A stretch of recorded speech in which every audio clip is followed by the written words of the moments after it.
आपण पाहतो एकीकडे सत्ताधारी आणि विरोधकांमध्ये झुंपली आहे तर दुसरीकडे सत्ताधारी आणि सत्ताधाऱ्यांमध्ये सुद्धा आरोप प्रत्यारोप सुरू आहे। कारण भुजबळ हे सध्या नाराज असल्याची चर्चा आहे। समता परिषदेच्या मेळाव्यातनं भुजबळ काही निर्णय घेतील असं वाटत होतं, मात्र भुजबळांनी कोणताही निर्णय इथून घेतला नाहीये। पण अजित पवारांना इशारा देत ओबीसी एल्गाराची घोषणा त्यांनी केली आहे। पाहूया। मैं उस पुराने जमाने का सिक्का हूं, मुझे फेंकना देना। हो सकता है तुम्हारे बुरे दिनों में यही सिक्का चल जाए।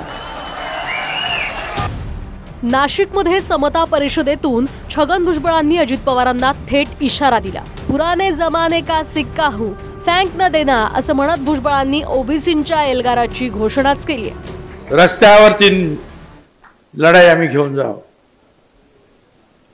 गावागावातून फोन येतातच आहे, जिल्ह्यातून फोन येत आहेत, राज्यातून फोन येत आहेत। भुजबळ साहब आओ, हम आपके साथ हैं, ताकत बढ़ाओ। आणि होय साहेब आप संघर्ष करो, हम तुम्हारे साथ हैं। आणि होय खरं आहे, मी संपूर्ण राज्यात जाणार आहे आणि एवढंच नाही तर अनेक राज्यातून जाणार आणि पुन्हा एकदा जो आहे ओबीसीचा एल्गार पुकारणार आहे। अजित पवारांनी मंत्रिमंडळात स्थान न दिल्यानं स्वतः भुजबळ आणि त्यांचे कार्यकर्ते नाराज आहेत। भुजबळांनी अधिवेशन सोडून कार्यकर्ते आणि पदाधिकाऱ्यांच्या बैठका घेणंही सुरू केलं। समता परिषदेच्या मेळाव्यातून कोणताही टोकाचा निर्णय भुजबळांनी जाहीर केला नसला तरी ओबीसींच्या एल्गाराची घोषणा करून त्यांनी अजित पवारांना इशाऱ्यासह वेळही दिलाय आणि मंत्रिमंडळातून पत्ता कट करण्यावरून पुन्हा अजित पवारांकडे बोट दाखवलंय। कोणी केलं, काय केलं, उलटे सुलटे प्रश्न विचारण्यात काय अर्थ नाही। मग याने केलं का, त्याने? कोणीही नाही। कोणी बाहेरच्या नेत्याला दोष देण्यात अर्थ नाही, कारण प्रत्येक पक्षाचा जो नेता असतो आणि विधानसभेतील नेता असतो तो त्या विधानसभेतील प्रश्नाची जे काय असेल ती निर्णय तो घेत असतो। निवडणुका संपल्यात काय आता? अरे निवडणूक आहेत ना आता परत। महानगरपालिका आहे, नगरपालिका आहे, जिल्हा परिषदा आहेत, पंचायत समिती आहे। सगळे लढायला तयार, रस्त्यावर लढाई होणार तयार।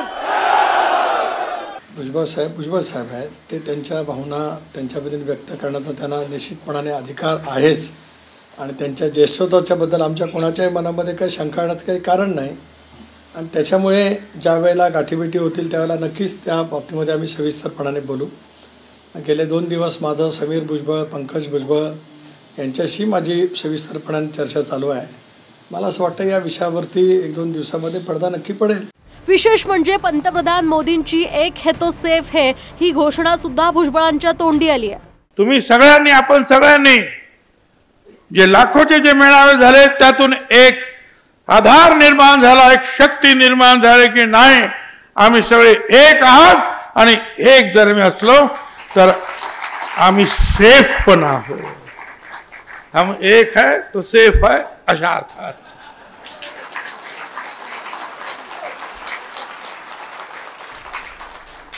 असा सेफ आहे आपण की सगळे हिंदू मुसलमान आम्ही सगळे सेफ आहोत। तर 2 दिवस नॉट रिचेबल असलेले अजित पवार हे अधिवेशनाच्या 3ऱ्या दिवशी विधिमंडळात आले, मात्र माध्यमांना त्यांनी कोणतीही प्रतिक्रिया दिलेली नाही।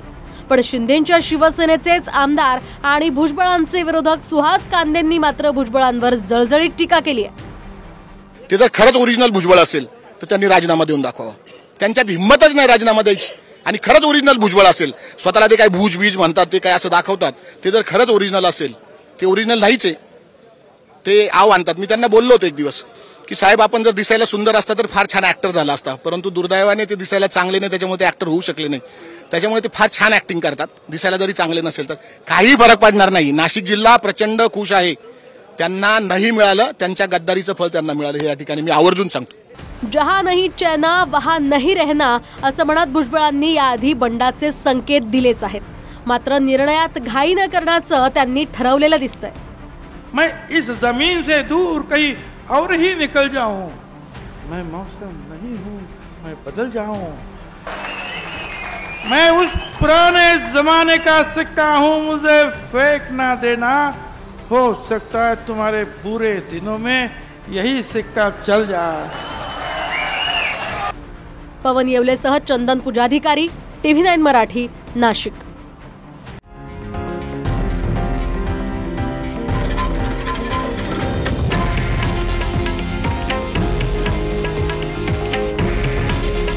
हे आहे देशातील नंबर 1 न्यूज नेटवर्क आणि आपण पाहत आहात TV9 मराठी। काळजी तुमची, हित महाराष्ट्राचं।